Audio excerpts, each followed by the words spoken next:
Here we go. Good. There we go. We're up. We're up. We're up. We're up. Hey, folks. Hi. It's me. It's John Peasy. It's 8:02, and it's what is it? November 10th, and it's a great time to be here talking about the comics that of the past, and we have a great one coming up here later tonight. Hey, welcome to Cool Crap We Love, and I'm going to get right into this really quickly tonight because we have a special guest that I can't wait to bring on that I've never met before, but I know he's a very funny guy. And I'm not talking about Walt. I'm talking about Jimmy Shubert.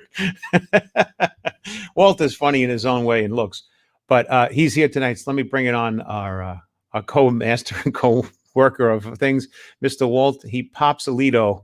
Here he is. Walt, where are you? Come on in. Boy, man. You just destroy me every week. I'm not destroying. I love you like a kid that I had with another color from a mom that I don't want to meet. Come on. Like a stepbrother that left home. I'm sitting here a little flustered like this morning because we tonight rather. Well, it depends on where you are. But hey, how's it going? I heard you went golfing today, huh? Yeah, I did. I went golfing with Eddie Clark, a mutual friend of ours, and I got to tell you something. We went golfing for 10:40. I had a cup of coffee at about 8 o'clock, and then about 9:30 I had a headache, so I drank a Red Bull, and then at 10 o'clock I drank another Red Bull, two of them for $6. And I got to be honest, by around 11:30 I was like this. Really? Yeah, I was flying. Literally, I was on like hole number 5, and I wanted to go back to the shop to get water to dilute whatever was killing me. Get it all out. Get it out. Flush it out. Yeah, so I felt like I had a hangover, so I had to do something about it. So this is what you look like after a day of drinking and golfing with a migraine. Yes, I didn't drink booze.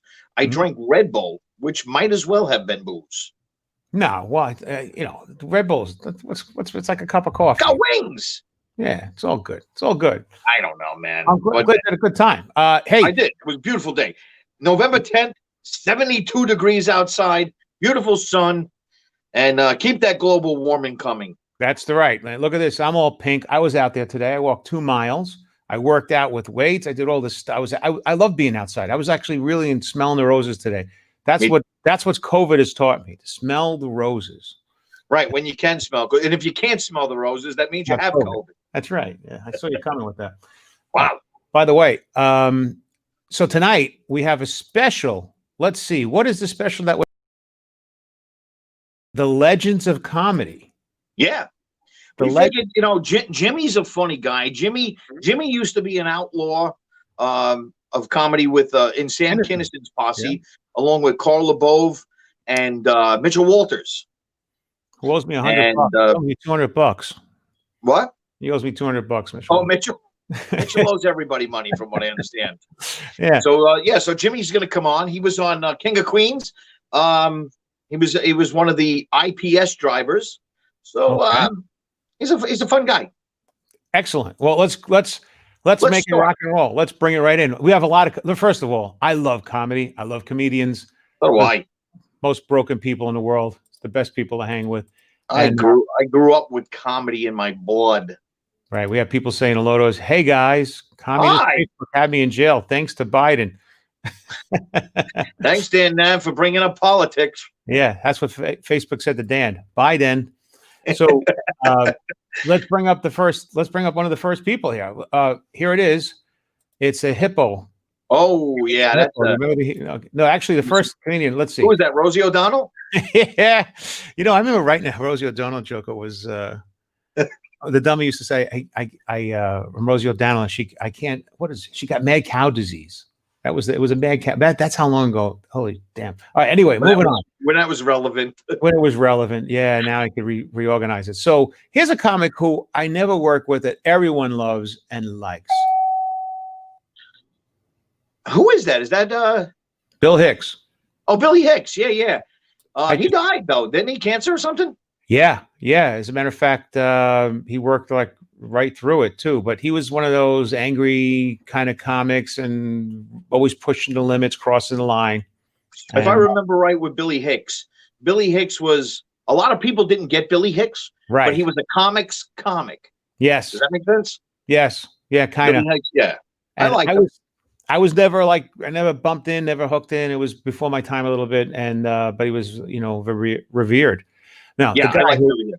guy who I grew up with, that actually one of the reasons why I'm into comedy is right here. Don Rickles. Right, Don Rickles, the old Jewish guy. I saw him. I saw him in the Riviera, not the Riviera.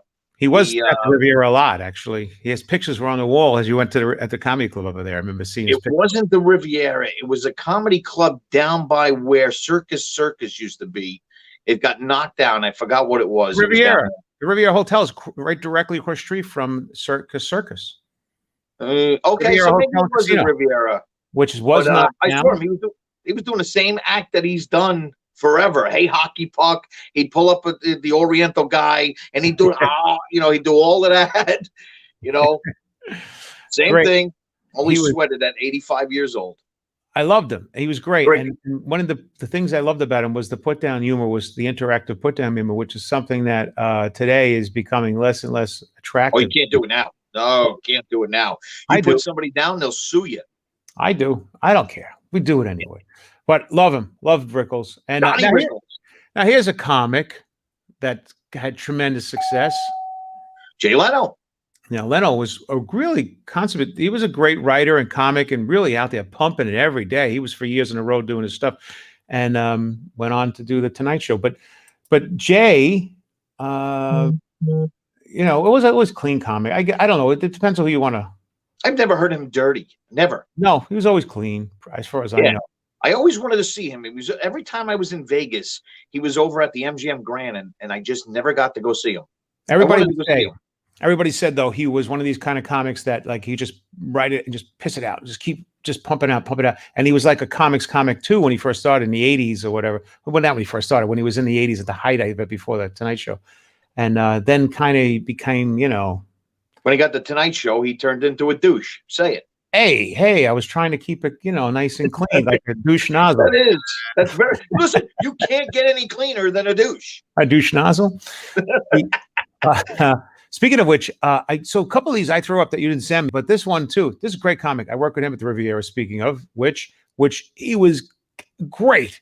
It was by the way, it was the Stardust, not the Riviera. The Stardust is where I saw him. I don't even know if I've been in the Stardust. I've passed it. I never been. Yeah, it was on the other side of the street, but all the way down by Circus, on the same side of the street as the Circus. Did that get knocked down as well? Yeah, that's gone. See, if you didn't spend a day of drinking and golfing and having Red Bulls, you would be right there. You'd be right on top. I'd be right on it. I knew it was Stardust. Yeah, who's this guy? Is that Mitch Hedberg? Very good. That's good because you didn't know that was coming up here at all. Mitch Hedberg, yeah. Mitch Hedberg. I used to love Mitch Hedberg because in the background he would have the bass going, the music of the bass, and he would have such observational comedy. Like he's the guy that he would say, "How come there's no button on an escalator, but you can go up in an elevator?" He would always come up with something like that. And now I'm thinking about the joke I wrote last night about jazz and jizz, but I can't do it here. Yeah. Hey, by the way, you already just did. No, it was really funny. It's a funny joke. I wrote a joke about jizz. All right, so here you go. People saying, "Hey, he was the best." Charlie Fisher. Who? My kind of guy. Great guest on Carson. See, they're back on Rickles. They're still talking about Rickles. Screw this piece of shit. It's ruined comedy. Yeah, thank you. Thank you. You're right. Hey, who's Brian Papaleo? That's my brother. What's he saying? He's the last man stand 6. What does that mean? I know that's a cryptic message from QAnon. I have no idea what that is. My brother's in QAnon. And now here is Latifah. I don't know how you say that. I don't want to ruin your name, Latifah. It's Ajabad. Oh, yeah, she's pretty cool. She loves everything we do, even my personal stuff. Well, again, I don't want to make her name correct. Is it Ajabad? I would assume, yes. Ajabad. Ajabad. Okay, works for me. Michael Tanner, he was on with Jackie. The rice is good when you want 2,000 or something. And Vino Lini from Florida, because he was pushing the Braille bottom. I see. It's really, really cryptic stuff going on. I don't get that, Mina. You have to explain. Anyway, he was a great comic. I worked him at the Riv. Great guy, really cool, easy to get along. And you're right, he played that jazz in the background. It was awesome. Yeah. There's somebody else I threw in that you didn't. I'm shocking you throw. I like it. Boom. Go ahead. Is that Bernie Mac? Yeah. Yeah. It doesn't look like Bernie Mac, but it does. Little Bernie Mac as well. Yeah, Bernie Mac. He had to burn it up. He's dead now, isn't he? Yeah, never had the pleasure of meeting him at all. But any chance that you could have brought somebody on that was still alive? Well, there you go. Dave Chappelle. Dave Chappelle. See, now, I've never been a big fan of Dave Chappelle. Now, here's interesting. I was not a huge fan of Dave Chappelle.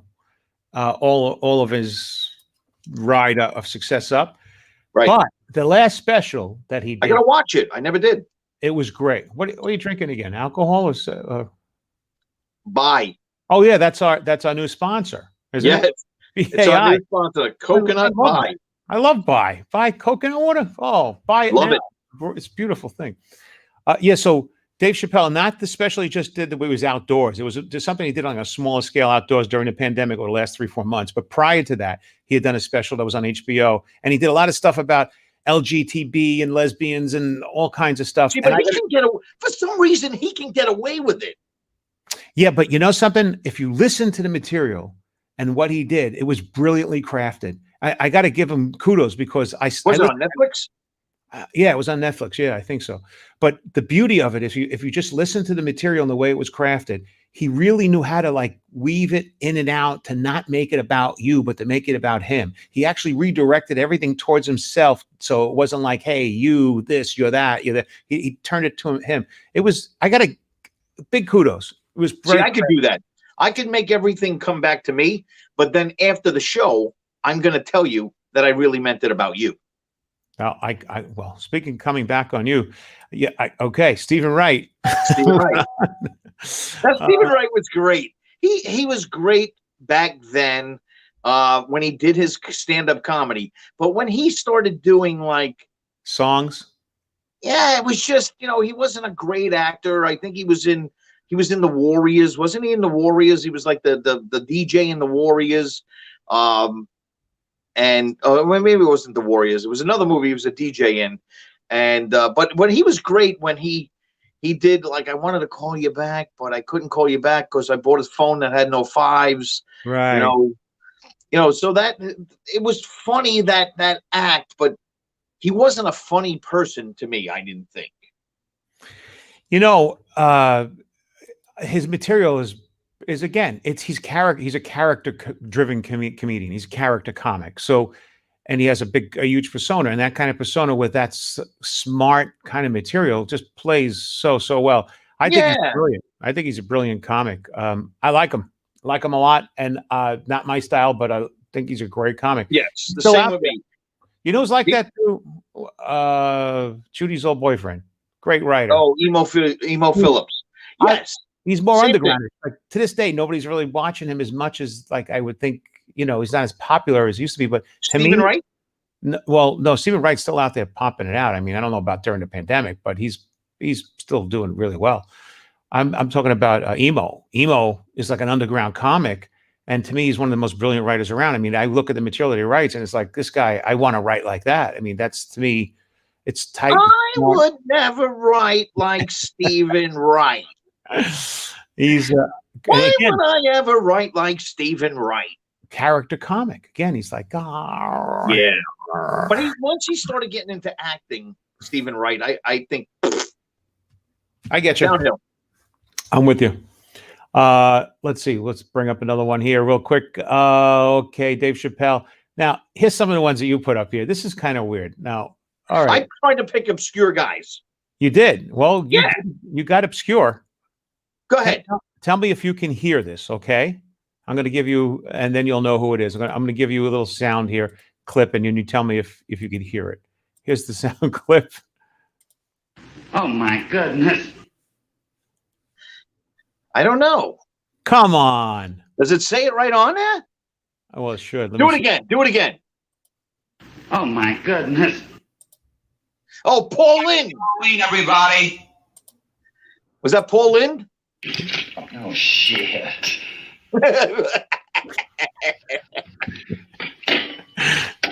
Nurse Todd, call maintenance. I have sperm all over my desk again.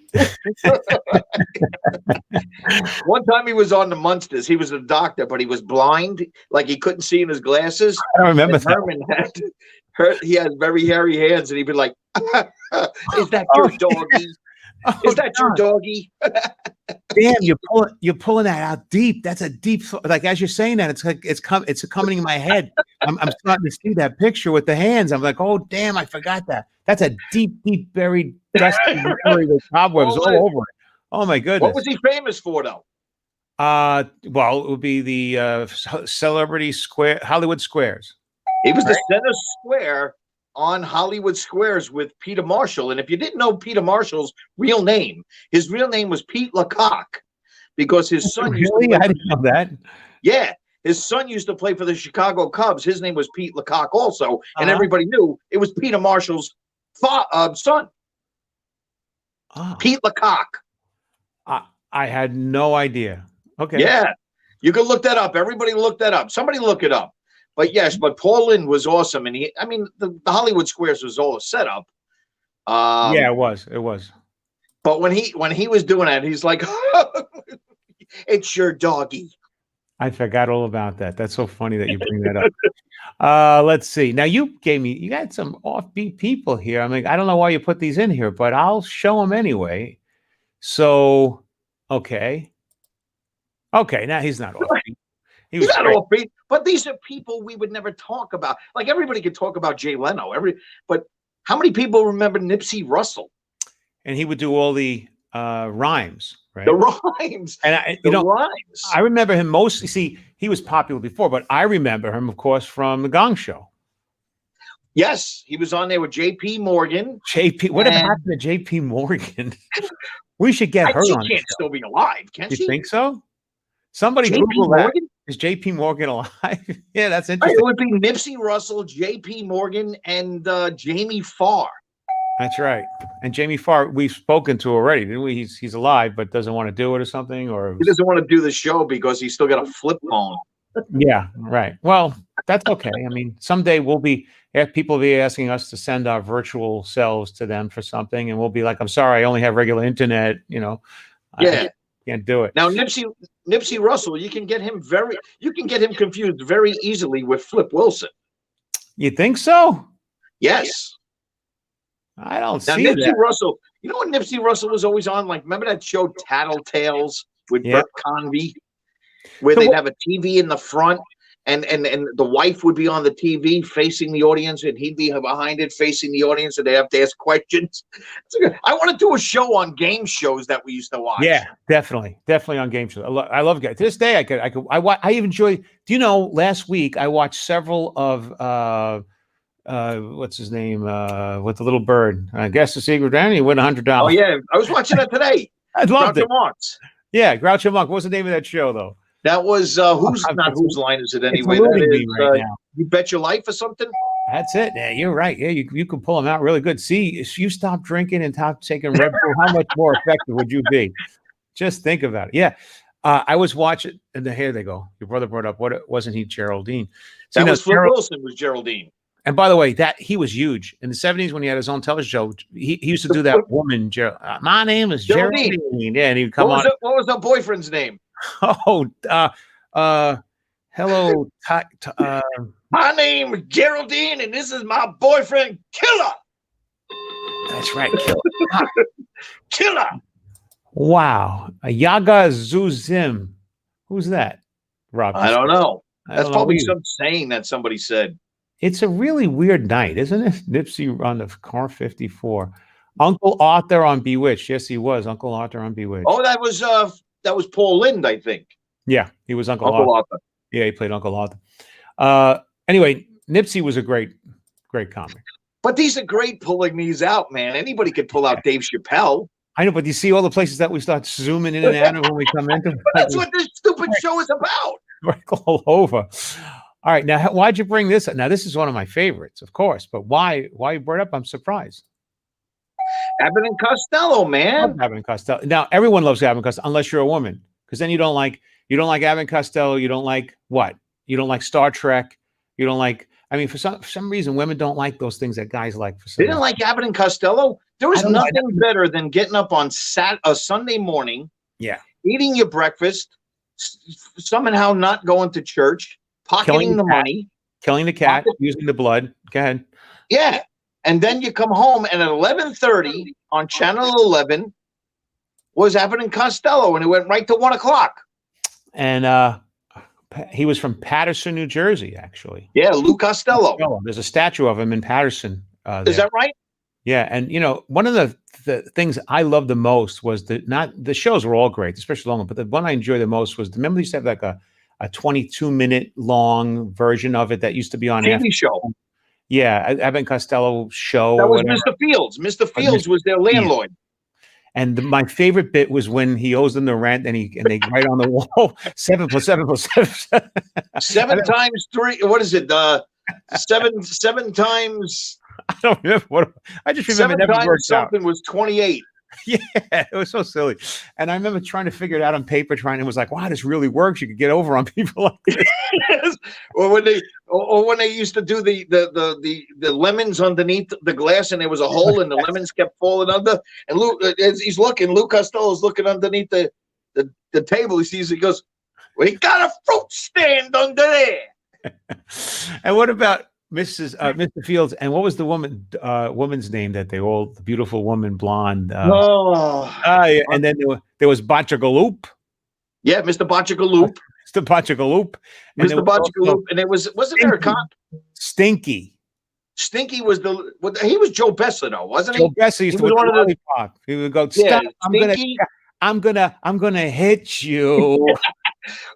Wasn't he like one of the Three Stooges? He was like a gay boy of it's 1960, and then they couldn't say that then. No, you couldn't. And then they had Mike the Cop. Mike the Cop, the big Irish. That was a great show, man.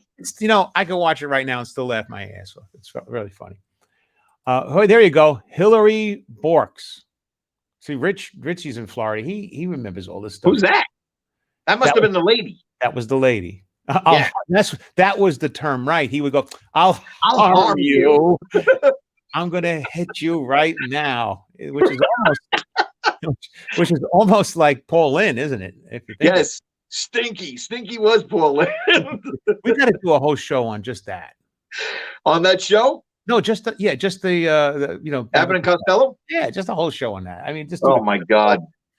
Dave Merlin goes, was Rip Taylor on the Gong Show? Yes, he was. Yeah, he was. Sure, he was. Now Rip Taylor, I had spoken to several times. Oh, really? Yeah.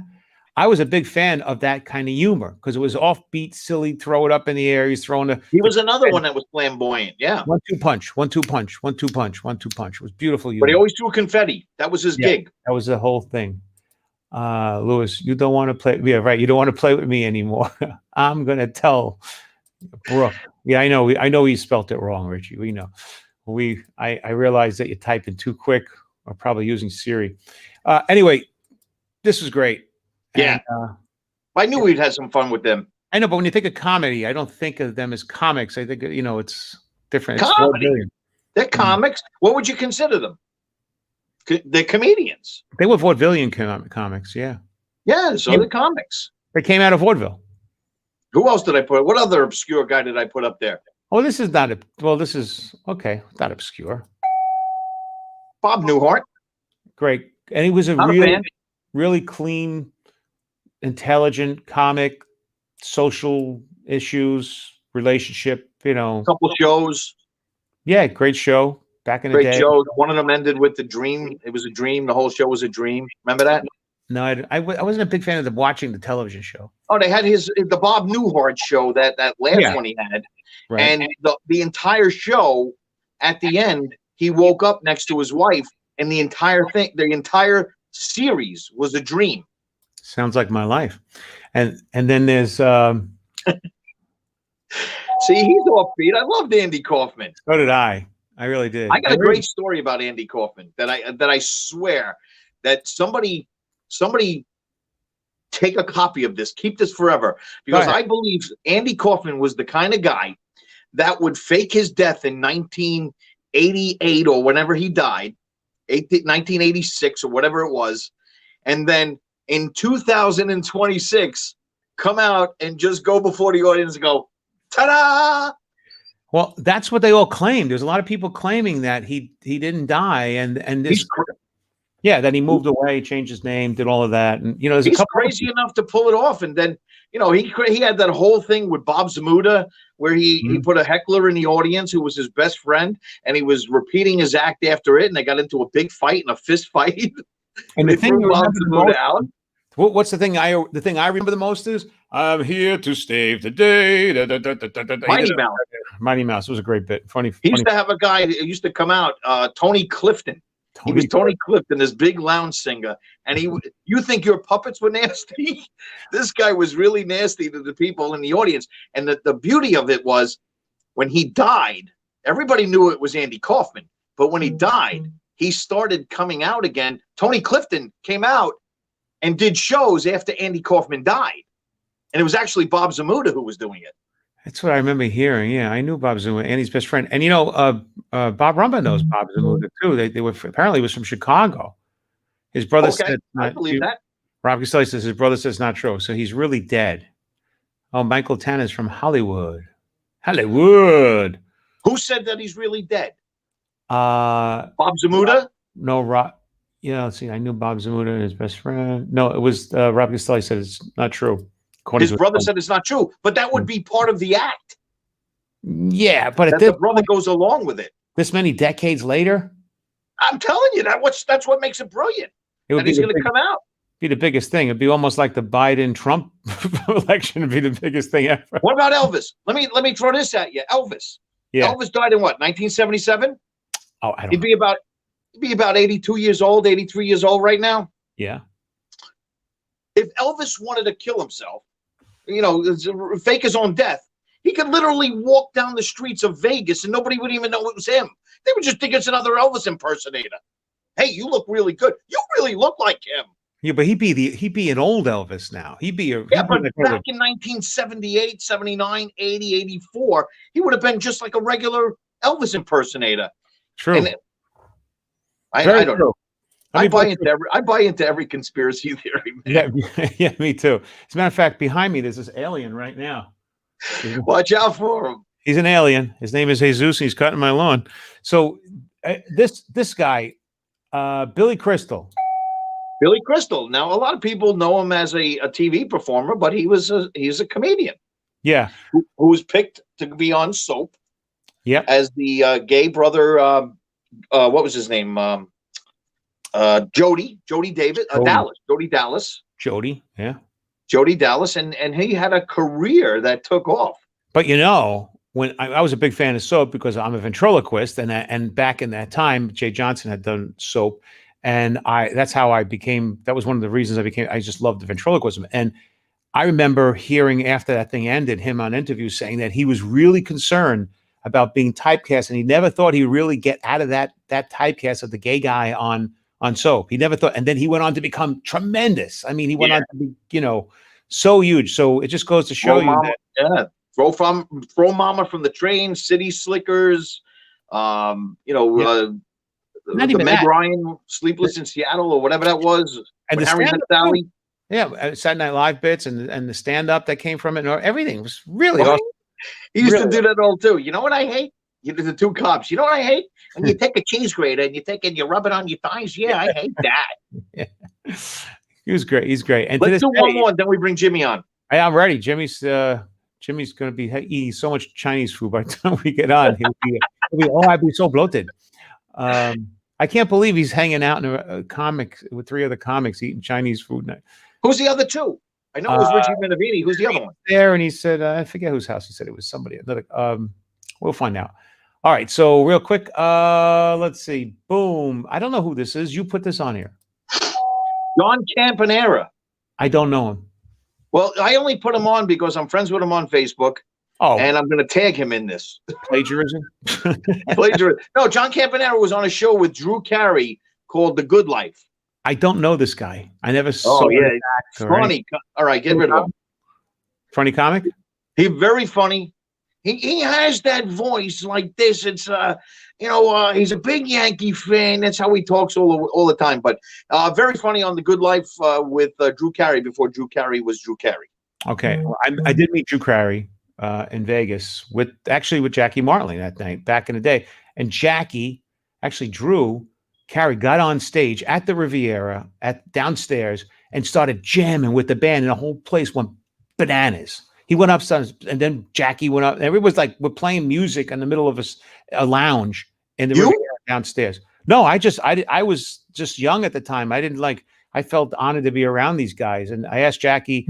Jackie came over, and then he invited me upstairs to his suite at the end, and don't tell me. I don't even want to know. I don't even want to know what happened. He was smoking pot and he had his dick out. I got my dick out. No, actually, he wasn't drinking. He was really doing the right thing back in the day. I'm not kidding. I was there. I saw it. Right. I believe you. I saw a woman try to push her daughter onto Jackie, and he pushed her off. I'm serious. Oh, really? Yeah, he was on the money. All right. Anyway, real quick. Hey, Dice Clay. One of the funniest guys back in the day, sold out Madison Square Garden. Unbelievable. Guy was awesome. I saw him probably about 4 years ago over at the Paramount Peekskill, which I put you in. And I got to tell you something. The guy was still funny. He is still funny. And I saw him. I met him again. And actually, I worked with him at Pips Comedy Club in Brooklyn, New York, back in the 80s when he was just coming up. He wasn't anything back then. This is when he already started getting really popular, and he actually came off stage. He was doing new material about dogs, and he was going on stage talking about, and it was sucking bad. He comes back off the stage just before I go on, and he punches a hole in the wall in the back. Oh, really? Yeah, and I remember telling the guy Angel in the back kitchen, I said, Angel, you should take that wall, take a snapshot of it, have him sign it, and keep this because this would be like memorabilia.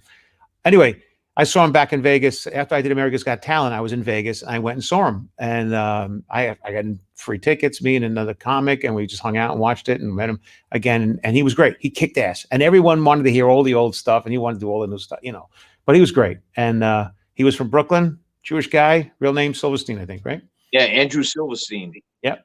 What a memory. Anyway, more importantly, you and I are just babbling old fools. We're nothing. We are nothing compared to this next guy. Yeah, this next guy's been around. I mean, you want to set it up, or actually, no. I wrote some notes here about. Go ahead. Let's see what you got, and I'll correct you. Wait a minute. That's my jizz notes. The jizz notes. All right. That's last night. So Jimmy Shubert is a stand-up comedian from Philadelphia, which I didn't know, and is now living in Los Angeles. But right now, we're going to talk to him in Florida. He's known for being. He doesn't live in California. He left it. Well, not according to his bio. No, California. He calls it California, and he moved to Florida. That's why he's down there. He lives there now. Good for him. That's what I'm gonna have to move. I'm either moving to Rapid City, South Dakota, Texas, or Florida. So, well, I don't know what that means though. So Jimmy Shubert, originally from Philadelphia, he's known as being part of the Sam Kinnison's Outlaws of Comedy, and he was a 2014 finalist on Last Comic Standing for acting roles on shows such as King of Queens, Entourage, ER, and movies including Go, Mr. and Mrs. Smith. And he's released 4 stand-up albums produced by Grammy winner Dan Schishel, including the 2020 release of Zero Tolerance, which it reached #1 on iTunes. They called Shubert an aggressive, not overly blue comic who has a caustic take on the world. And he's here tonight. Hopefully, after all he was also in King of Queens. The guys that worked at IPS with Doug Heffernan, he was one of the guys that worked there, with Doug Heffernan. With this is the third guest that was on King of Queens. We have everyone from King of Queens, right? Everybody but the one that matters. Well, I've never met Jimmy, but I know he has wonderful glasses. So you can bring him. Here it is. He's got his Jack Benny glasses on. Jimmy Shubert. Hey, what's up, guys? How are you? You know, so funny. I was listening to you guys talk about Tony Clifton and Bob Zamuda. The first night that I worked at the Comedy Store as a doorman, that Tony Clifton was appearing, and this was about a year after Andy Kaufman's death, in about 1988, 89. And so everybody in the media thought that Andy Kaufman had faked his own death. It was like a year after Andy's death. And so everybody was there. and Tony Clifton comes up. He pulls up, and he's with this girl named Angeline, who's this Los Angeles famous chick with giant cannons. She's famous for absolutely no reason. She's dating a weatherman who puts billboards all over LA, and so Tony Clifton goes running in with her. Camera guys are following, and they think it's Andy Kaufman.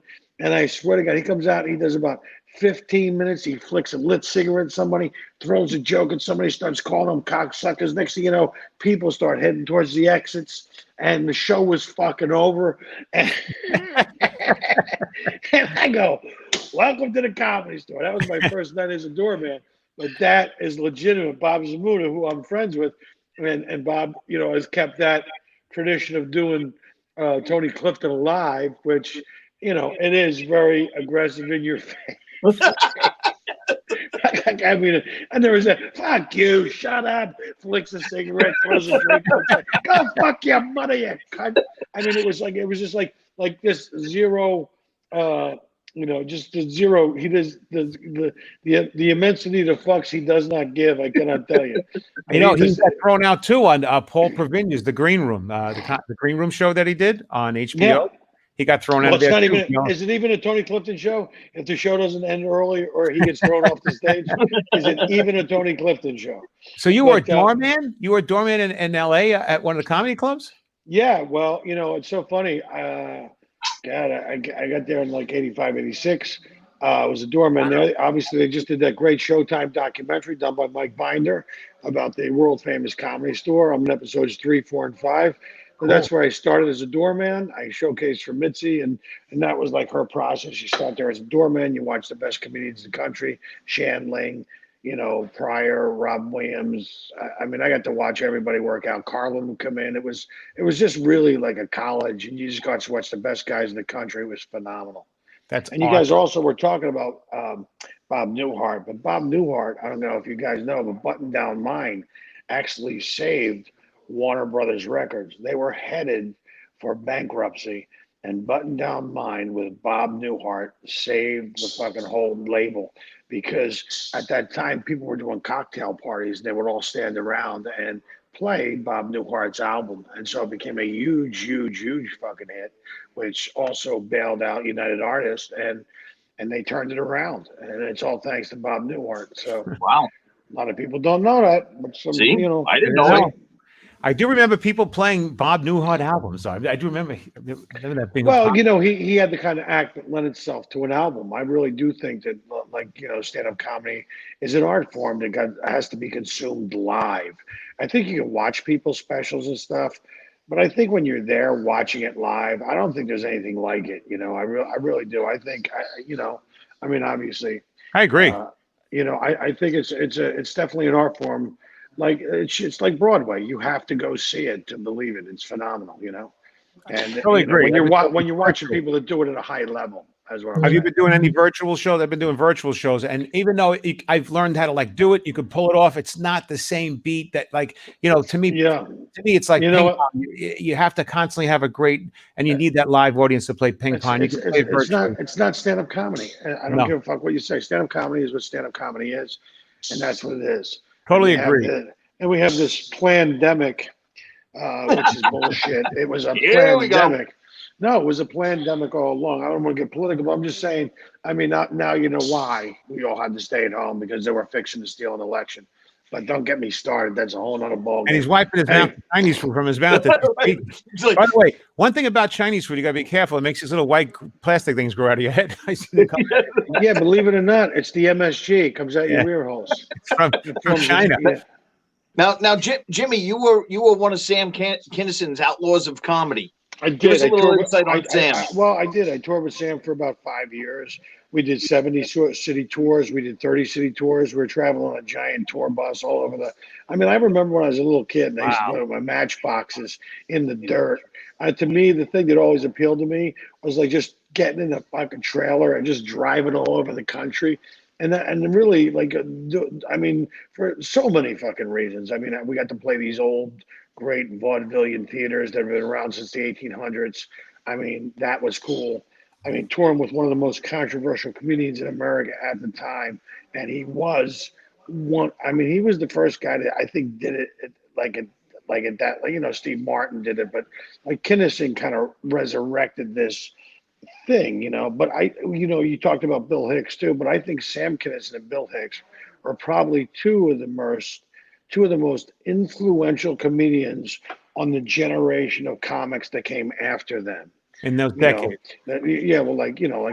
How's your liver from all of that? Well, my liver's fine. I mean, hey, look, I was a young guy at the time. I mean, I was a kid, and thank God, because it really was like, it was mayhem and madness, and Yeah. my guardian angel has 3 sets of wings. I mean, it was fun for me to do it at that age, but I don't. I mean,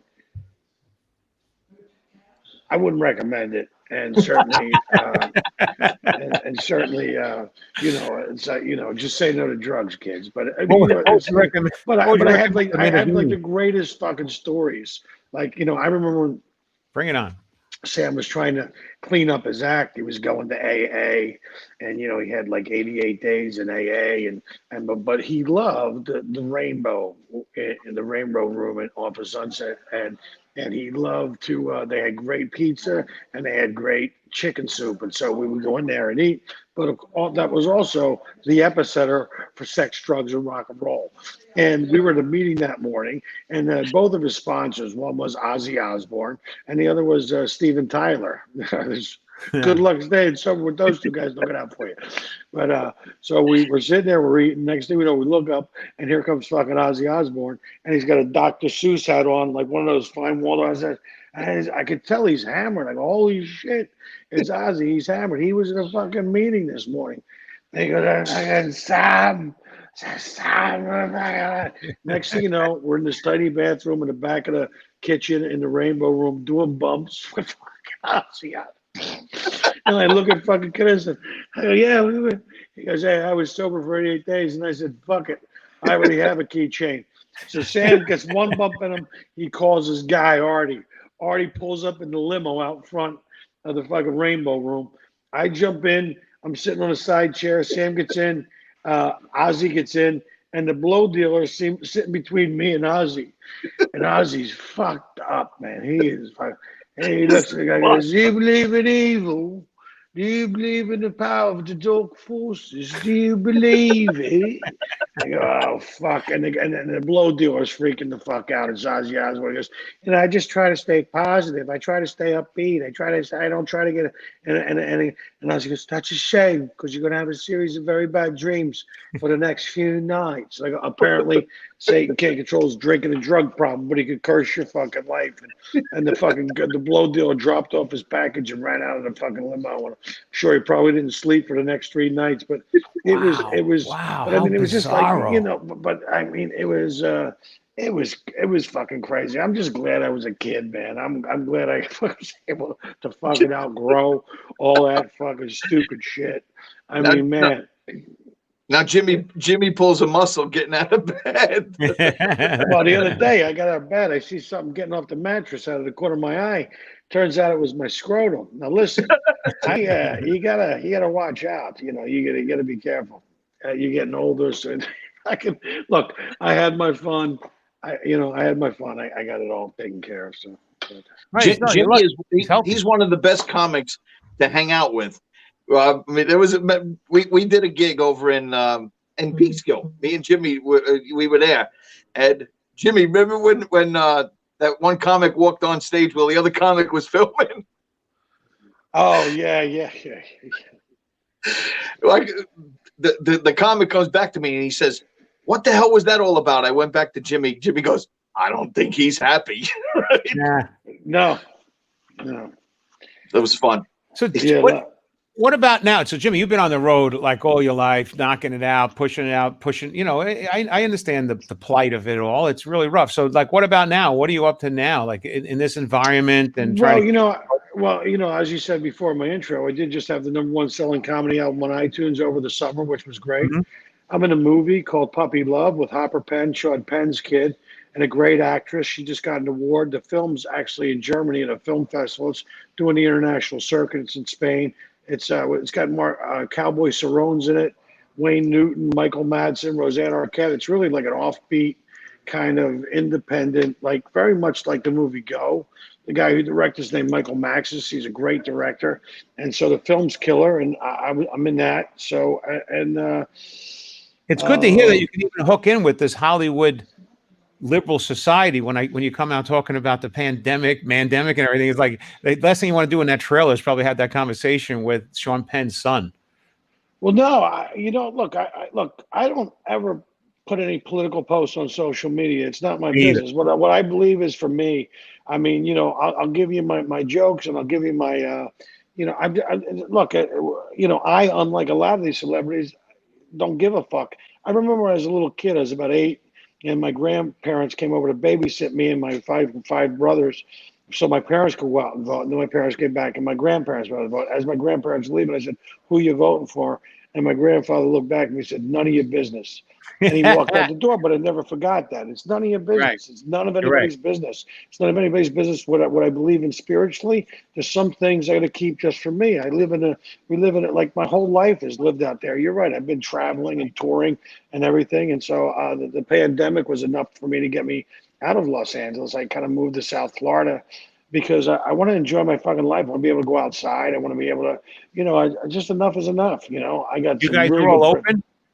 They're open. I mean, you got to wear masks, but they're open. But my buddy Bruce Smirnoff, who was a comedy guy that I watched for many years at the Comedy Store in Los Angeles, he's fucking great.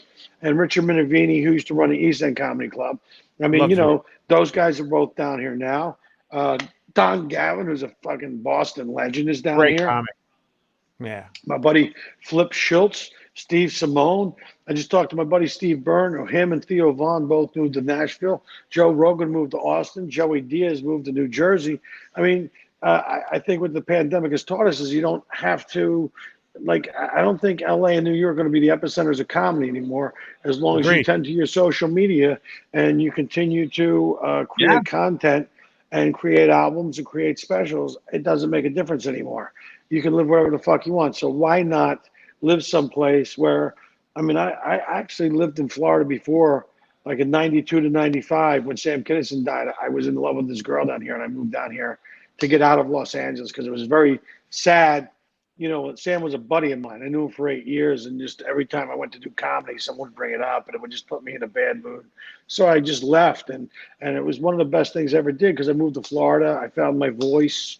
I took all the influence that all the great influence, and I just worked on my stand-up. But what I loved about doing it in the first place, why I fell in love with doing it, and that's what I focused on, is making people laugh. I mean, look, a lot of people go into showbiz for a lot of different fucking reasons.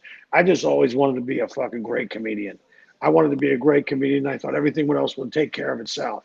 And so I was lucky enough that Kevin James was able to, and Rock Rubin included me in some of the King of Queens episodes. I was lucky that, my management company included me in like 4 episodes of Entourage. And I had a really great manager who got me in 1 Hour Photo and Coyote Ugly and some of these films and stuff. And so I have a pension fund now, but I still love doing stand-up comedy. And so I just want to, one of the worst things about the pandemic more than anything else was that, shit, man, I just love doing what it is that I love to do, which is make people laugh. And so not being able to do that has really kind of put me in a fucking shitty mood. I mean, look, don't get me wrong. I love the time off. I love not having to jump on a fucking airplane every week. I've enjoyed it for like the first 2 or 3 months, but I'm a fucking go-getter, man. Let's go. Let's go. Get your coffee. Let's fucking go. We don't live in France, all right? Bonjour, comment allez-vous? Get that fuck out of my way. I'm American. I drink coffee because I got shit to do. Let's go. I mean, this fucking whole sitting on your couch, fucking beating off like Migs from Silence of the Lambs. It's a little too much for me. I need human contact. You know what I'm saying? I'm glad you guys called because I was just in a fetal position underneath the coffee table working on a callus on the roof of my mouth from a loaded revolver. Seriously, it's good to be here. It's good to be. Chinese food. It's crazy. He's eating Chinese food right now. Well, after that fetal position, please watch what you're eating. Hey, this is more important. This is interesting to me too, though. You've been on the road your whole life. You've been doing all this stuff a long time. And the first thing I start thinking of is that when you think about comics, a lot of people don't realize that we travel so much. You see so many. We've been in every state in the country. I was thinking about this today. We've been in every state in the country.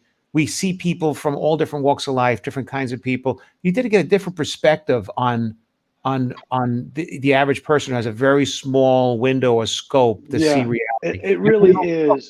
Reality. Yeah, it really is. It's like our art form. It's a study of the human condition. I people watch all the time, and I've been lucky enough that I've been all over the world. I mean, I went to Afghanistan with Drew Carey, who invited me over for a Department of Defense tour. I've done the USO shows, the Armed Forces Entertainment shows, and the Welfare, Morale, and Recreation tours. All through, we went to Korea for 3 weeks. I went to Europe and Kosovo and all through Germany, entertaining the troops. It was something I fell in love with. I was able to go to China several Wow. times, probably 3 trips in China. I went to Beijing, Shanghai, Singapore, Macau. China. Yeah, where the virus came from. Well, this was before. You know what I mean? This was before. China's the most capitalistic, communist place I've ever fucking been. I went there. Never again. Too many Chinese people. Holy fuck! Every time you stick your hand in your pocket, you're shaking hands with a Chinese guy. I'm serious. There is a lot of Chinese people, and they have zero personal space. They're coughing and sneezing. You're peeing in the urinal. One guy comes in and starts peeing in the same urinal. I go, what are we doing? Comparing schmeckles? Is it you want to see mine? Wow. I know you're hung like a button on a fur coat there, but what are you trying to do? It's unbelievable. So, and which brings me to my next point is that anybody who hates America or whatever America stands for has never been outside of this country. They have never left this country. They've been fucking, they like to think they know what the fuck they're talking about. True. I mean, but I've been to Honduras and some of these third world countries. I've been to Cuba and Panama, and you see somehow some people live, and you go, you gotta thank your fucking lucky stars you live in America. You don't, you know what I mean? And so, and funny. Last October, Russell Peters had taken me to India. Russell Peters asked me if I went to. Russell was a judge the year I was on Last Comic Standing, and Russell, I'll stab somebody in the neck with a pencil if they say anything bad about this guy. Russell Peters is one of the nicest human beings in the world. He's been so decent to so many comedians and helped so many comedians over the years. I mean, he's a tremendous talent. I think he's fucking funny. I think not only like you go there, like 6,000 people come out to see Russell Peters. He sells out events. I mean, Russell Peters is a international fucking superstar, and it's funny because you go, oh, and initially I thought they were Russell Peters fans. They were there because Russell was famous and he looked like them. But over the course of 10 years, Russell. The brilliant thing is that he's turned them into comedy fans, and so when he brings American comedians like me over to open for him, I mean, they go fucking nuts. And that's awesome. And what a great, and he shared his culture with me, and he shared his food with me, and his brother Clayton's a great guy. I mean, and his whole team that he's been working with for years. I mean, it was such an honor and a privilege to go over there and do that. We're supposed to go to Nigeria, but I mean, how does your humor play in those countries, though? Your humor in those countries, how does it play? What I do is I open it up a little bit and I make it a little broader. Yeah. I'm a very Americanized comedian. I'm very specific. In fact, the more specific you get, the funnier it is. But over there, you just kind of open it up a little bit, make it more accessible, and I slow it down. And of course, you want to be the fish out of water. It's fucking hot. How do you people do it? I'm white. The sun. I got look at me. I can't go in the sun. I'll burst into flames. I need an SPF 180, and they just laugh at you. And they love that. Yeah, but what a great challenge to go see if you're able to make people laugh whose language, their first language, isn't English. And comedy is a uniquely American art form. It's very much like jazz music, and so the way at least we do it here. So you think about that, you go, wow, can I do this? I mean, can I do this? Will they understand? I mean, and like an idiot, I go out and I do the fucking hamburger press bit, which is fucking hilarious if you live in America. I was at this fucking store, they selling a hamburger. It makes the perfect hamburger patty every time. And I'm like, every time, you fucking OCD nutbag, it's a hamburger. You roll in a ball, you mush it, you toss it in the pan, we're having hamburgers. I don't need a device to teach me how to make the perfect hamburger, all right? And I do this fucking bit in India, and they're staring at me like I just fucking shit a penis because, they don't eat meat over there. They don't eat. Way to do the research. Well, dude, I was on fucking planes for 24 hours. I was literally flying for 24 hours. Even if I did the research, I wouldn't have remembered it when I got there. It was like getting sucker punched in the back of the head. You're walking around doing fucking math problems. 2 + 2 is 9. 9 + 9 is 30. You're like jet lag beyond belief, and there's 6,000 people. And Russell goes, "Great," said Jimmy. I would stop doing a hamburger press. they don't eat hamburger. Are you fucking idiot? They go, Nothing with you calories. learn. Who knew? They were just staring at me like, what the fuck? You know, they got Netflix, they got Hulu, they watch all the same shit we do. You You know, could but Russell, you could have told me about and the funny thing hamburgers. is, we had about 6 shows. So by the time I got over there, I was like, I would walk. I would go, "Hey, it's nice to meet you." I don't know who I talked to specifically, but one is I talked to had a problem with my computer a couple months ago. Which one is George Washington? I talked to one is, because of customer service and stuff. So I actually the shows wound up getting better and better, and then we wound up in Kuwait. We were supposed to go to Nigeria, and then we had to get the hydroxychloroquine and azithromycin and zinc, which is the COVID, the COVID emergency pack. There we go. But what I drank fish cleaner. No, but I actually had the cocktail. If that literally azithromycin and hydroxychloroquine, and I had zinc tablets. And if anything fucking happened, I was going to be popping it. I put it all in a Pez dispenser, and I was just waiting. Am I hot? I was I would have taken them all. I would have put my strap-on anal thermometer on and took my own temperature. I'm not fucking around. I'm not getting this COVID shit like everybody else. Anyway. That's hilarious. It's funny too is with this Walt. I mean, you think about this. I don't know. All right, go ahead. I'm sorry, I interrupt you. Go ahead. No. I was done. No, I was just going to ask him how it was to actually work on the King of Queens. I mean, we've had people that have done it, and I gotta tell you, I absolutely loved it.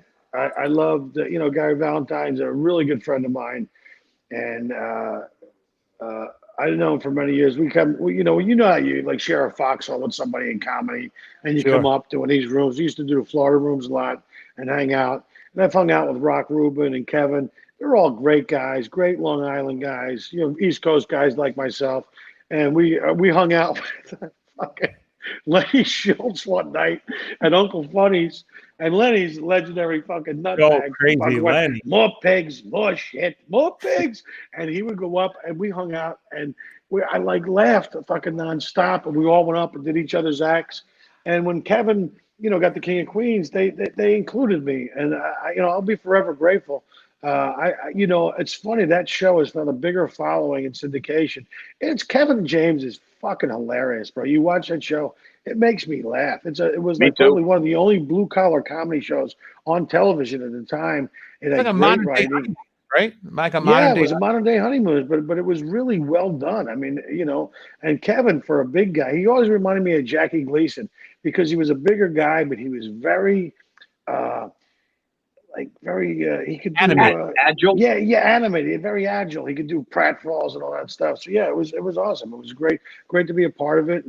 And Rock Rubin, who was on the show, and he called me and go, "Hey Shuby, if you're off this week, we could use you." I go, "Yeah."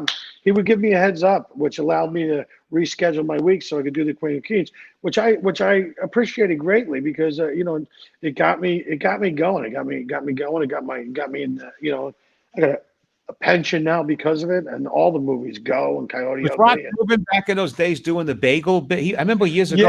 Yeah, what's funny? He worked with who was the guy? Who was the other guy who used to do the bagel bit? I don't know. I just remember. Rubin. Bob Nelson. Rock Rubin and Bob Nelson were working together, and he wouldn't let him do the fucking bagel bit. And I go, bro, who's the only guy who would not let you do the bagel bit? Bob Nelson.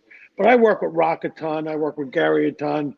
I've hung out with Kevin and played golf with Kevin and everybody. And so, it was really fun to be a part of. Leah Remini, I love Leah Remini. I think she's amazing. Just very fortunate, man. You know how it goes. Every once in a while, you need a little luck. You need to get lucky. And so I'll be forever grateful for that. and it got me to doing other stuff and other projects. But I always realized, stand-up comedy was great, and that's what I love to do. But also this acting stuff gives you a means to an end. It gives you other. It helps you draw people on the road. It adds to your comedy. And I'm lucky. I've been fortunate enough to do a lot of it. I've been on Reno 911. I did a couple pilots that didn't get necessarily picked up. I was a lucky pilot. It sounds like everything you just told us, that you're on purpose. It's not like you're just doing this because I need to make money or I just want to tell dick joke. You're on purpose. What you're saying, what I'm hearing from you is that I just love this and I wanted to do it and I just go out and did it and threw it against the wall and hope that it would go well and just continue doing what I love. And what you loved, you gave to people, and it comes back to you in financial terms or movies or whatever else. Jimmy, tell them about the episode of Cops you were on. He wasn't honest. No, I did study. I went to a creative and performing arts high school in Philadelphia, and then even when I got to LA when I was younger, even though I was working at Dortmund, I was always studying acting. I was studying with Daryl Hickman and a woman named Karen West, who was a Broadway actress, and John Hama. And these guys are all like established actors, and it was legitimate stuff. I mean, because I thought if you could audition well, then you could get jobs. I mean, you could figure out the acting thing once you got there. I know I had talent, but the auditioning thing, I mean, you had to really work on auditioning well, because there's 300 guys auditioning for the same fucking role. And so what the fuck? I mean, I love doing stand-up at night, but during the day, I didn't have anything else to do. So let's work on some some other shit besides my golf game, Being a comic is great, though, even for auditioning, because there's a natural charisma built in. You used to be on stage. You used to be in front of people. You used to relating to people on a certain level. You used to like lassoing people into whatever that you're doing. Whereas like the actual actor is playing the part, and we're doing this naturally every night. It's a whole different. It's apples and oranges. Yeah, I was lucky enough to work with Sam, but I watched Sam we drive all night and get to a town, and then we'd unload the bags, and I would kind of help out in that department, make sure everybody got their bags and stuff, and then Sam would come down and he'd have to go do radio to promote the show, and nobody else would want to go. And I was like, yeah, let's fucking do it. I mean, I had a lot of energy. I go, yeah, let's do it, man. Let's go. And I really learned how to do. I met Brother Weeze, who's in Rochester, a guy I've known for 30 fucking years. I met Bob and Tom. There's a relationship, another relationship I had with those guys for 30 fucking years. I mean, for guys like me, if you can do great morning radio, you can fucking sell out your fucking shows. Or that's the way it used to be anyway. I mean, I wasn't starting a YouTube channel. I actually had to go in and fucking audition and beat out 300 other guys to get a fucking acting job. So I wasn't just starting with my YouTube channel. We're doing a YouTube channel, and we're going to just whatever the fuck it is. Great. Yes, motherfuckers. Yeah, he's got 25,000 YouTube people following him. Yeah, motherfucker. I've been in national fucking television and fucking movies. All right, I just fucking suck my dick in the fucking window. All right, I give a shit. Tell us how you really feel. Bring it on. Who can't do a goddamn? Who can't do a YouTube channel? Turn on your camera. We're doing a YouTube fucking channel right now. I didn't have to audition. I just fucking flipped on my camera, put my microphones on. But what I'm saying is, it's weird. I saw how it used to be, and I saw how much this industry has changed. It really has changed immensely. And sometimes like. A lot of these kids, I don't know, now I sound like a douchebag. These kids today with the weird math and the strange haircuts. They put the social media cart. You turn it into your father, bro. But they put the social media cart before the horse. Like they care about. So I go, well, you might want to watch the content, and you got to be careful with social media. One fucking bad tweet, bro, and you're fucking out. You're sucking cock for drug money. All right, Jimmy. So we're gonna do this show all over again. We're gonna try not to curse. Listen, I'm here with Bruce Smirnoff and Richard Minervini. I'm with two fucking legends that I'm fucking ignoring because they're over here on the couch. I want to go hang with them. And the only thing I want to know is Minervini eating healthy? Because we always would talk about eating Richie healthy. Minervini's eating healthy. We just had some Chinese food. Bring Richie Minervini on. Richie, come over here for a second, Richie. Come over here. They want to see Richie Minervini. Bruce Smirnoff, get over here too. Come on. Come on. Two legends. Come on. Come The on. East Come on. Side Seriously. Comedy Come Club. over. Bruce, you smear enough. Yeah, put that in your, no, the other ear. Put that in your, yeah. Look at this. There you are. Smear enough. Look at it is Bruce Smear. What's up? It's crazy. Give me your face in there. Right there, right here. There's the camera. There it is. Hey, Richie, how are you? Right there's the camera. Look at it. You look good. You look good and healthy. I'm healthy, yeah. You look good. Bruce, I never met. I'm sorry, I never met. Bruce, but you No, look Bruce good. is a Comedy Store legend. Bruce, step I up know. here. Never met. Put that in Hi, your Bruce. That's healthy. That's healthy. Where am I? Come over here. Come over here. Come over here. There he is. There we go. Hey. Hello, Bruce. Hey, Bruce. Good to see you. Oh, there you go. We Look got at all three of there them. you go. Look at that angle. Look at that angle, huh? Look at that. That's a lot of Chinese food right there. That's a lot of Chinese There's a food. lot of Chinese food. We just emptied out. We just emptied out one Pung province. I'm just happy to see Minervini healthy and doing the right thing. I'm happy to see you, Richie. You look good. Love you. Look great. All right, I'll see you guys Anyway, later. All right, Richie. Good to see you, man. Walt, bye-bye. We So, spend many we're hanging days out with the downstairs boys. in Borgata having lunch and dinner downstairs, and we were just sitting there both saying we shouldn't eat any more fried chicken or ice cream right now. Look, all right, that's enough. We're pushing it away. Too bad. Yeah, I don't know Too if you bad. know Rich Minervini. He moved down here. He's in a fitness protection program. Yeah, he is. No, Is he living down there now? fitness protection program. Yes, he's in a fitness protection program, fellas. Come on, I'll do it till I get a fucking laugh. God damn it, Rich is gonna hate me after this anyway. No, he's laughing. We're just fucking around. Anyway, How we is did it. how is the Chinese food in Florida? Is it any good? Chinese food is it's okay. Okay. It's okay. It'll pass. It's not New York Chinese food, but it's good. Yeah, it's not New York Chinese food. That's because it's cooked in a clean kitchen. Yeah, there you go. That's what it is. It was cooked. It was actually prepared sanitarily.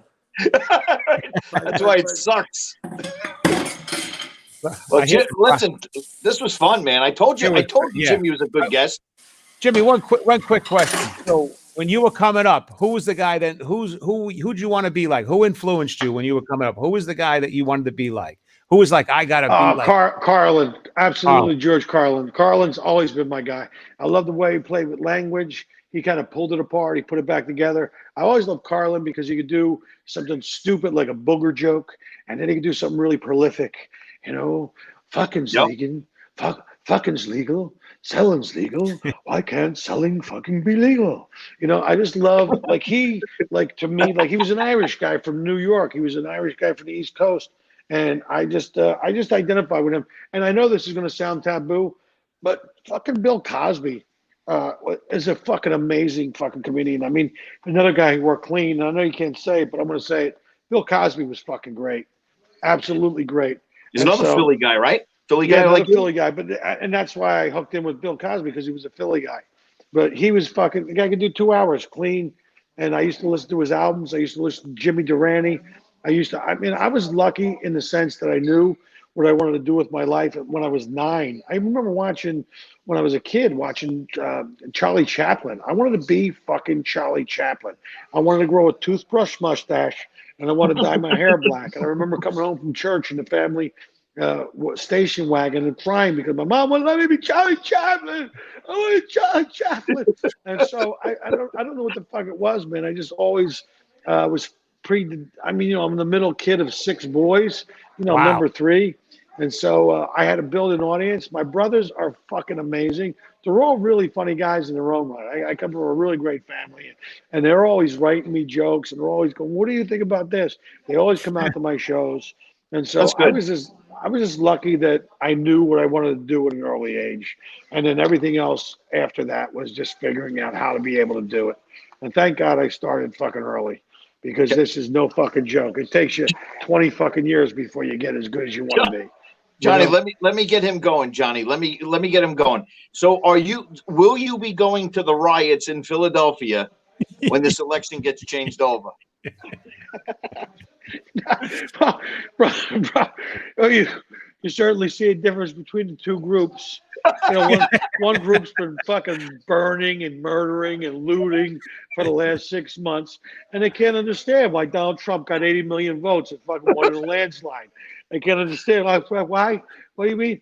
They're dancing in the streets, and pretty soon they're going to be having. Look, it's going to go back to Trump. It was really, it was like an election / sting operation, really, with the fucking blockchain technology and the watermarks and you know, God forbid you live in America. The thing is, if this is what they say is fucking true and all the fucking fraud is true, then America's under assault. What we fucking stand for. Look, you want to live in socialism? Go move to a socialist fucking country. All right, you don't get to change America socialist because you want to live in There's plenty of places you can go live in a socialism. Venezuela, I hear there's a lot of apartments available in Venezuela. You know, you can go dig through the dumpster for your fucking dinner like everybody else down there. I mean, they got good Chinese food though. I mean, it really is. It's really a battle between fucking good and evil. And I got to tell you, you look what they did to those 15-year-old kids with that American Indian. They voxed them all. They wanted to destroy their lives. They were kids. You know, you fucking a guy like Brett Kavanaugh, by all fucking accounts, you go back to his high school and he fucking he raped me. Everybody's gonna you give me a fucking bus pass. That chick couldn't get fucking fucked in a logging camp if she cooked fucking naked. I mean, she lifted up her blouse, there'd be little bruises from where guys were hitting her with 10-foot poles. What the fuck was her name? Fucking, I mean, god damn it. She look, I don't want to get canceled. All right. Every time I do one of these podcasts, all I hear is, "Hey, you want to get canceled? Do you want to do our podcast? You want to get canceled?" No, I don't want to get canceled. But I just want to let you know we have a logging company as our sponsor. Right. But you know, it's just it's to me it's real fucking clear. It's real fucking clear. I mean, you know, Hunter Biden's allowed to snort coke off a fucking 10 or 11-year-old Chinese girls' asses because daddy's fucking sold out the American fucking dream to fucking China. He's over there. They got videotapes. Hey, look, fuck you, bro. Get the hard drive. Look at the stuff on the hard drive. He's over there fucking children. You know what? And that's why they want to shut fucking. He's over there fucking children. Don't think he's not. He's got a fucking. By the way, our ratings are going up right now. We went from 10 people to 30 people. You I know can't what? share this now. Listen, George Orwell said it best. You know, the further we drift from the truth, the more we hate those who speak it. All right, Jimmy, let me ask him the question. Jimmy, what was your favorite toy growing up? The AM/FM digital vibrator from Whammo. What? No, that doesn't. No, I like Hot Wheels when I was a kid. Like Hot Wheels. Yeah. I had a ventriloquist puppet. In fact, I got a ventriloquist puppet, and my dad got me a book for Christmas called Ventriloquism for Dummies. Oh wow! I had that book. I'm just kidding. But the whole dummy series, you know, they have the whole dummy. Oh shit! Look at that dude, bro. How about your favorite candy? Oh shit! I like Snickers bars. Snickers. Really? Okay.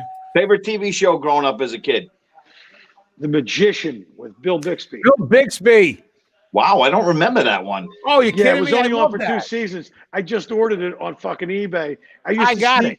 That show used to come on at like 1 o'clock in the fucking 1 o'clock morning. in the morning. Really? And I used to have to sneak down. I used to pretend I was asleep and then sneak down to the basement and watch it.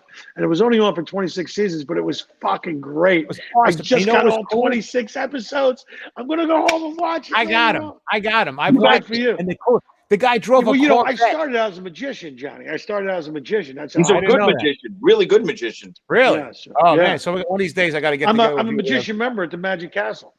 I am not, but I got great chops in magic and all kinds of magic. But more importantly, though, the Magician with Bill Bixby. When I saw it as a kid, I thought it was the greatest thing because he was a. How did I miss that? I don't know how you met. He was cool. He had a Corvette and it said Spirit, and he could change the plate in the back. And whenever he got into a problem, he would use the magic to get out of the whatever problem. Dude, he would produce the candle and he would set it by the gas valve, and he'd pull out one of his steel playing guards and it would hit the thing and flames would come shooting out and he would get out. It was fucking great. Later on, he became. Now I got something to watch. There you go. All right. Favorite movie. Favorite movie. Ooh, on Godfather, I'd have to go with Godfather 1. Godfather 1, and favorite band. First person to bring that up, by the way. Aerosmith. Yeah. What is it? Favorite band? Aerosmith. Yeah, me too. Aerosmith. I'm a Kiss guy, but Aerosmith right there. No, they're Packing like the American Rolling Stones. Anyway, listen, you guys have been great, man. Thank you for so much for having me on. Thanks man. for coming, It's been a real Jimmy. thrill. Hey, Jimmy, Johnny, thanks a lot. good to finally meet you, even though it's electronically. I've heard so much about My you over pleasure, the years. Jimmy. And you know, it's funny. There's a guy named Johnny Peasy in Boston. Boston who's one Yeah. of my great friends and a super Yeah. great guy and an unbelievable fucking magician as well. I met him He is- once at the Regatta, just He's once, a and sweetheart. He's a we hung out a little sweetheart. bit. And it's Nice so guy. funny because you're John Peasy, he's Johnny Peasy. He goes, know. people get us fucking confused all the fucking time. I was at the Montreal Comedy Festival years ago, and some woman comes up and goes, "You're just as funny as they told me." And she gives me this big hug, and I'm like, "What are you talking about?" And she thought I was Johnny's eating his little mate. All right, Jimmy, enjoy. Thank Jimmy, you for coming thanks, on. man. Thank you. Thanks And for by the coming way- in, brother. Peace. Just real quick, where do we see Jimmy Shubert? You want to know where to get him? You get him where? My new special is available on my website, jimmyshubert.com. You can also go jimmyshubert.com. check out my album just dropped on the iTunes. It's also called Zero Tolerance. You can pick that up. And, Okay. Twitter and Facebook. Follow me on all the socials. You can all just go to jimmyshubert.com. It'll take you everywhere. Go exploring. Bingo. You guys are awesome, man. Thank Walt, you, Jimmy. great You're the seeing you. best. John, great meeting you. Stay well, Enjoy your bro. weekend. See you guys later. Thank you. Ciao. Peace. That guy is Fun. energetic, huh? Oh my God, I told you. And he's eating his little mate as he's checking out. He had enough. He was hungry. He just clicked off. He's like, he's gone. So anyway, you guys want to see him? JimmyShubert.com for him. And we are. Funny guy, man. You know, somebody just wrote in the thing a few minutes ago. What's the topic tonight, guys? Comedians. Yeah, Get here earlier. Oh God, it's so funny. Yeah, I got to tell you, with Jimmy, and I got to tell you, the way we met is because of the political views that we have the same. Uh-huh. And he reached out to me one time. He goes, "When are you gonna hire me?"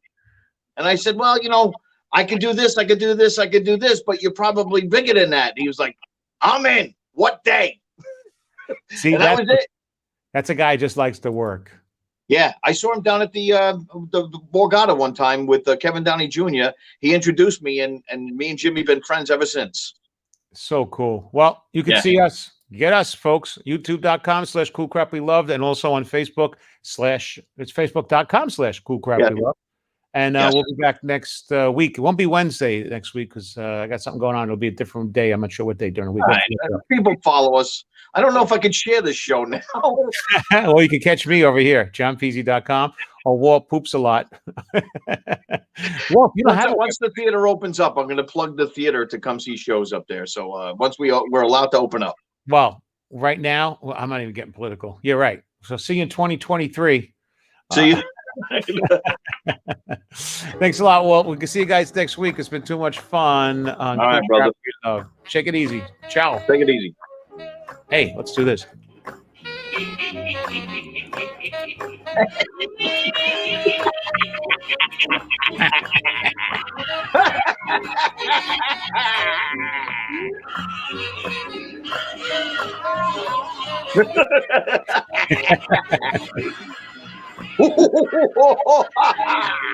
It's very funny.